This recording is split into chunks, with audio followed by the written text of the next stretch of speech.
दोस्तों, इस वीडियो में हम बात करेंगे एक ऐसे व्यक्ति की जिसने अपने अभिनय से हम सभी के दिलो दिमाग पर एक ऐसी छाप छोड़ी है और एक ऐसी छवि बनाई है जिससे मानो वो उस छवि के साथ हम सभी के दिलों में हमेशा के लिए बस गए हों। जी हाँ, मैं बात कर रहा हूँ अरुण गोविल जी की। और इस वीडियो में हम आज बात करेंगे उनके साथ हुए उस अन्याय की, जिसके बारे में अगर आप सब लोगों को भी पता चलेगा तो बहुत दुख पहुँचेगा। दोस्तों, हम सभी जानते हैं कि अरुण गोविल जी ने और अरुण गोविल जी क्यों उनके साथ रामायण के सीरियल में जितने भी अभिनेता और अभिनेत्री थे उन सभी ने इतना उम्दा प्रदर्शन, इतना उम्दा परफॉर्मेंस किया है कि वो हम सभी के दिलो दिमाग में उसी छवि के साथ बस गए हैं। और शायद ही आज की तारीख में हम उन लोगों को किसी अन्य अभिनेता और अन्य अभिनेत्री के तौर पर उस रोल में रिप्लेसमेंट के तौर पर देख पाएंगे। हम ये नहीं कह रहे हैं कि बाकी के अभिनेता और अभिनेत्री अच्छे नहीं हैं, पर इन अभिनेता और अभिनेत्रियों की छवि हमारे दिमाग में उस तरीके से बस चुकी है। दोस्तों, ऐसा लगता है जैसे मानो अरुण गोविल जी को खुद प्रभु श्री रामचंद्र जी ने चुना हो अपना किरदार निभाने के लिए पर्दे पर। हालांकि ये कहना एक अतिशयोक्ति है, पर वाकई में यही कहा जा सकता है जैसी छवि उनकी बस गई है। दोस्तों, इसके लिए उन्होंने एक बहुत बड़ी कीमत भी चुकाई थी। जब हम उन्हें किसी और दूसरे किरदार में नहीं देखना पसंद कर रहे हैं या उस समय भी नहीं किया था लोगों ने, और आज की तारीख में भी नहीं करेंगे दोस्तों, तो उस समय के डायरेक्टर और प्रोड्यूसर्स भी उन्हें प्रभु श्री रामचंद्र जी के अलावा किसी अन्य रोल में नहीं देख पा रहे थे, यही कहना चाहेंगे हम। तो इसी वजह से उन्हें उस समय पे वो फिल्में नहीं मिली उतनी, उसके बाद और उतने सीरियल से नहीं मिले। पर वो खुद बोलते हैं कि प्रभु श्री रामचंद्र जी का किरदार निभाना अपने आप में एक बहुत बड़ी बात है और उनके लिए एक बहुत सम्मान की बात है।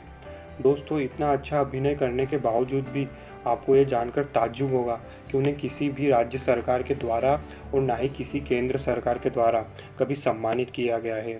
तो यह एक बहुत ही ताज्जुब की बात है और अपने आप में एक बहुत सोचने वाली बात है कि इतने अच्छे कलाकार को उस समय पुरस्कारित नहीं किया गया और सम्मानित नहीं किया गया। यहाँ तक कि वो जिस शहर मुंबई में रहते हैं उसकी भी सरकार ने, राज्य सरकार महाराष्ट्र सरकार ने उन्हें सम्मानित नहीं किया। एक मनुष्य होने के नाते उनको बहुत दुख पहुंचा होगा, इस बात में भी कोई दो राय नहीं है, क्योंकि जब आप किसी चीज़ को डिज़र्व करते हो और वो आपको नहीं मिलती है तो शायद इसका दुख बहुत ज़्यादा होता है, यह हम सभी जानते हैं। उन्होंने ट्वीट कर भी ये बात बताई है कि चाहे कोई राज्य सरकार हो या केंद्र सरकार हो, मुझे आज तक किसी सरकार ने कोई सम्मान नहीं दिया है। मैं उत्तर प्रदेश से हूँ, लेकिन उस सरकार ने भी मुझे आज तक कोई सम्मान नहीं दिया, और यहाँ तक कि मैं 50 साल से मुंबई में हूँ, लेकिन महाराष्ट्र सरकार ने भी मुझे कोई सम्मान नहीं दिया है। दोस्तों, ये एक बहुत बड़ी बात हो जाती है, और शायद हमारे देश में प्रथा चलती हुई आई है कि हम हमेशा अच्छे काम करने वालों को और अच्छे रोल करने वालों को, अच्छे अभिनेताओं को कितनी बार इग्नोर कर देते हैं। और हमारे देश में तो ऐसा भी होता है कि एक बड़े बॉलीवुड अभिनेता का कोई लड़का आके एक छोटा सा रोल भी कर देता है तो उसके लिए अवार्डों की झड़ी लग जाती है।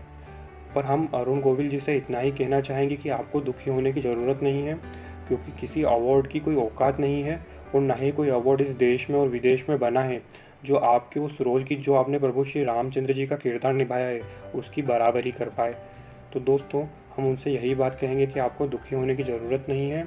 आपने जो वो किरदार निभाया है वो इतने अच्छे तरीके से निभाया है प्रभु श्री रामचंद्र जी का व्यक्तित्व, कि हम में से शायद ही किसी, बहुत कम लोग ऐसे हैं जिन्होंने रामायण पूरी तरीके से पढ़ी है। तो आपके उस किरदार से हम अंदाज़ा लगा सकते हैं, उस अभिनय से, कि प्रभु श्री रामचंद्र जी का व्यक्तित्व कितना महान रहा होगा। कुछ प्रतिशत ही सही, पर हम इस बात का अंदाज़ा ज़रूर लगा सकते हैं। तो ये अपने आप में एक बड़ी बात हो जाती है। और हम यह भी कहेंगे कि आपको उस समय पे और आज की तारीख में भी जो फेम और जो सम्मान मिला है वो आज की तारीख में किसी भी अन्य अभिनेता को शायद ही कभी मिल पाएगा। आपको लोगों ने भगवान मानकर अपने दिलों में बसाया है, ये अपने आप में एक बड़ी बात है। और दोस्तों, हम ये भी कहेंगे कि आज की तारीख में कोई अभिनेता ऐसा नहीं है जिसको हम भगवान की तरह मानकर इस तरीके से पूज लें, तो यह बहुत बड़ी बात हो जाती है। तो रामायण में काम करने वाले हर अभिनेता और हर अभिनेत्री हमारे लिए बहुत एक सम्मान की बात है कि उन्होंने इतना अच्छा किरदार निभाया है। और शायद अरुण गोविल जी से हम ये भी कहेंगे कि आपने जो किरदार निभाया वो हम लोगों के लिए पुरस्कार और हम लोगों के लिए सम्मान की बात है, क्योंकि हमें श्री राम की उस छवि को महसूस करने का मौका मिला आपको देखकर।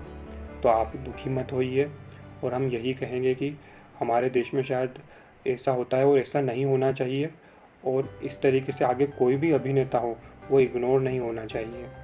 आपको ये वीडियो कैसा लगा हमें कमेंट करके ज़रूर बताइए, और आपकी अपनी राय भी हमारे साथ ज़रूर साझा कीजिए, और प्लीज़ हमें सपोर्ट ज़रूर कीजिए। Thank you for watching.